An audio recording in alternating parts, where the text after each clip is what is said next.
부동산 투자 꼭 해야 할까? 부동산 투자해서 망했어요. 이 말 들어보신 적 있으시죠? 근데 이상하지 않나요?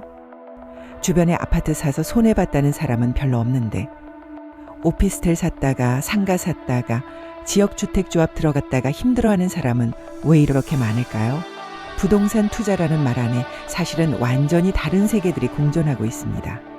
어떤 부동산은 지난 20년간 사람들을 부자로 만들어줬고 어떤 부동산은 지난 20년간 사람들의 노후 자금을 조용히 녹여버렸어요. 오늘은 그 차이를 정확하게 짚어드리겠습니다. 부동산 투자해야 하냐고요? 투자하기 전에 부동산 공부를 먼저 해야 합니다. 어떤 부동산이냐에 따라 완전히 다른 이야기입니다. 끝까지 보시면 다시는 부동산이라는 단어 하나에 속지 않게 됩니다. 왜 사람들은 부동산에 집착하는가? 먼저 솔직하게 물어볼게요. 왜 한국 사람들은 특히 부동산에 이렇게 집착할까요? 이건 단순히 문화적 습성이 아닙니다. 데이터가 그 이유를 설명해줘요. 2013년대 초반 서울 아파트 평균 분양 가격이 평당 2천만 원대였습니다. 마포의 신축 아파트 34평이 7억대면 분양받았었죠. 지금 그 아파트 시세는 20억을 훌쩍 넘었죠. 10년 사이에 몇 배 이상 오른 겁니다. 같은 기간 코스피는 약 2에서 3배, 예금 금리는 지금 3에서 4% 수준. 숫자만 보면 한국에서 부동산은 사실상 최고의 자산이었습니다. 그런데 여기서 많은 사람들이 실수를 합니다. 아파트가 올랐다는 이야기를 부동산이 다 오른다는 말로 착각하는 거예요. 이게 오늘 영상에서 제가 가장 하고 싶은 말의 출발점입니다. 아파트는 왜 대부분 성공했는가? 지난 10년 동안 아파트를 산 사람들의 결과를 보면 놀랍습니다. 타이밍이 조금 안 맞더라도, 입지가 완벽하지 않더라도, 심지어 고점에 샀더라도 5에서 10년만 버티면 대부분 이익이 났어요. 왜 아파트는 이렇게 강할까요? 첫째, 수요가 명확합니다. 사람들은 어디서든 살아야 하고 한국인의 아파트 선호도는 전 세계적으로 유례없이 강해요. 학군, 편의시설, 관리, 브랜드 이 네 가지가 수요를 지속적으로 떠받칩니다. 둘째, 환금성이 다른 부동산에 비해 높습니다. 같은 단지, 같은 평형이 계속 거래되니까 시세를 파악하기 쉽고 급할 때 팔 수도 있어요. 셋째, 레버리지를 쓰기 좋은 구조입니다. 은행도 아파트 담보대출은 가장 쉽게 해줘요. 그만큼 시장의 신뢰가 높다는 뜻이죠. 물론 수도권과 지방의 차이는 있습니다. 지방 아파트는 인구 감소 영향을 받고 있고 앞으로 더 벌어질 수 있어요. 하지만 전반적으로 아파트를 산 사람들은 부동산 투자에서 좋은 결과를 얻은 경우가 많았습니다. 문제는 그 다음입니다. 아파트 말고 다른 걸 샀을 때는 왜 그렇게 많이 힘들어할까요? 자, 이제 진짜 이야기입니다. 부동산 투자로 힘들어하는 사람들을 보면 공통점이 있어요. 아파트가 아닌 다른 상품에 들어간 경우가 압도적으로 많습니다. 하나하나 살펴볼게요. 첫째, 오피스텔. 처음 들었을 때 매력적으로 들리죠. 아파트보다 싸고 월세도 나오고 1인 가구 늘어나니까 수요도 있다. 실제로 10년 전에는 어느 정도 통했습니다. 그런데 지금은요. 전국 주요 도시 오피스텔 공실률이 심각한 수준이에요. 월세 수입보다 관리비, 공실기간, 대출 이자가 더 나가는 경우가 허다합니다. 게다가 아파트와 달리 가격 상승률이 거의 없어요. 2015년에 오피스텔을 샀다면 지금 10년이 지났는데도 매매가가 그대로이거나 오히려 하락한 경우가 많습니다.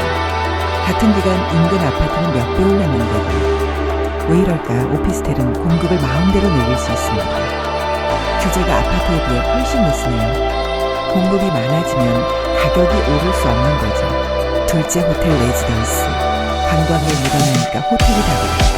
한때 이 말이 유행했습니다. 호텔, 새마을 숙박시설, 레지던스 분양, 수익률 연 6% 보장이라는 말도 함께요. 그런데 현실은 어떻게 됐을까요? 코로나 이전에도 이미 많은 호텔 분양 투자자들이 수익 배분을 제대로 받지 못하고 있었습니다. 코로나가 터지면서 그 피해는 고스란히 투자자들에게 돌아갔어요. 보장 수익률은 계약서 안에 운영사가 파산하거나 폐업하면 아무 의미가 없는 조항이었고 분양받은 호텔 객실 하나를 팔려고 해도 사실은 없습니다. 이건 유동성이 없는 겁니다. 아예 시장 자체가 아닙니다. 셋째, 지역주택조합 아파트. 이건 정말 조심해야 할 이야기입니다. 조합원으로 들어오면 아파트를 시세보다 싸게 살 수 있다. 솔깃하죠. 근데 실제로 어떻게 됐는지 아세요?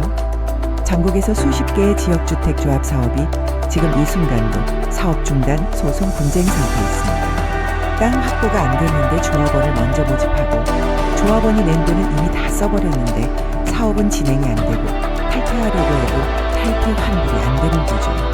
5년, 10년 돈이 묶이다가 결국 사업이 엎어지는 경우가 한둘이 아닙니다. 일반 아파트 분양과 지역주택 조합은 법적 구조부터 완전히 다른 상품인데 많은 분들이 이걸 모르고 들어가는 거예요. 넷째 상가, 1층 상가, 임대 수익이 최고다. 한때는 맞는 말이었습니다. 그런데 지금은요. 온라인 쇼핑 성장, 경기 침체, 소비 패턴 변화 이 세 가지가 동시에 오면서 상가 공실률이 치솟았습니다. 신도시 상가를 사면 초기에 임차인을 구하지 못해 이자만 내다가 결국 손해보고 파는 경우가 많아요. 상가는 아파트와 달리 가격 회복력도 약합니다. 한번 공실이 길어지면 그 지역 상권이 죽어버리고 가격은 회복되기 어려워요. 공통점이 보이시나요? 오피스텔, 호텔, 레지던스, 지역주택 조합, 상가 이것들이 힘든 이유는 사실 하나예요. 수요보다 공급이 쉽고 실수요가 아닌 투자 수요에만 의존하며 유동성이 극도로 낮습니다. 반면 아파트, 특히 수도권과 광역시의 주거용 아파트는 이 세 가지가 반대입니다. 공급에 규제가 있고 실수요 기반이 탄탄하고 황금성이 상대적으로 높아요. 부동산 투자가 좋다는 말은 사실 아파트 투자가 좋았다는 말과 훨씬 가깝습니다. 아파트 투자의 장단점과 현실적인 리스크. 그렇다면 아파트 투자는 무조건 해야 하는 걸까요? 그것도 아닙니다. 아파트 투자에도 분명한 리스크가 있어요. 첫째, 영끌의 위험. 2022년 금리가 급격히 오르면서 영끌 매수자들이 이자를 감당하지 못하고 금매를 쏟아냈습니다. 고점에 무리하게 들어간 분들은 단기간에 큰 손해를 봤어요. 둘째, 인구 구조 변화. 한국 출산율은 0.7명인데 전 세계 최저 수준입니다. 장기적으로 수요가 줄어드는 구조입니다. 서울 수도권 핵심 지역은 상대적으로 방어가 되겠지만 지방은 이미 빈집이 늘어나고 있습니다. 셋째, 세금과 유동세. 보유세, 양도세, 취득세.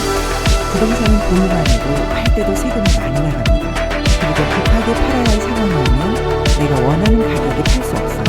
결론적으로 아파트는 조건이 맞을 때 강력한 수단입니다. 하지만 그 조건과 적절한 입지, 감당 가능한 대출, 장기보유 의지. 이 세 가지가 갖춰지지 않으면 아파트도 위험할 수 있어요. 핵심은 이겁니다.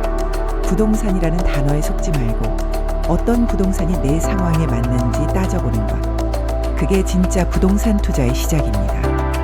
오늘 제가 드리고 싶었던 메시지는 딱 하나예요. 부동산 투자 자체가 좋은 게 아니라 어떤 부동산이냐가 전부다. 아파트를 산 사람들은 대부분 좋은 결과를 얻었습니다. 간혹 가격이 조금밖에 안 오른 지역도 있지만 내가 산 아파트에 거주를 할 수 있어서 이사 스트레스 없이 안정적으로 거주를 할 수도 있겠죠. 하지만 오피스텔, 호텔, 레지던스, 지역주택 조합, 상가에서 힘들어하는 분들도 수없이 많아요. 이 차이는 운이 아니에요. 상품의 구조, 수요의 본질, 유동성의 차이에서 나온 겁니다. 부동산 투자를 권유받을 때 딱 세 가지만 물어보세요. 첫째, 이 자산의 실수요는 누구인가? 둘째, 공급을 얼마나 쉽게 늘릴 수 있는가? 셋째, 급할 때 팔 수 있는가? 이 세 가지 답이 불분명하다면 그 투자는 다시 생각해 보는 게 좋습니다. 오늘 영상이 도움이 됐다면 구독과 좋아요 부탁드리고요. 댓글로 아파트 vs 기타 부동산 나의 경험 이야기도 남겨주세요. 다음 영상에서 뵙겠습니다. 감사합니다.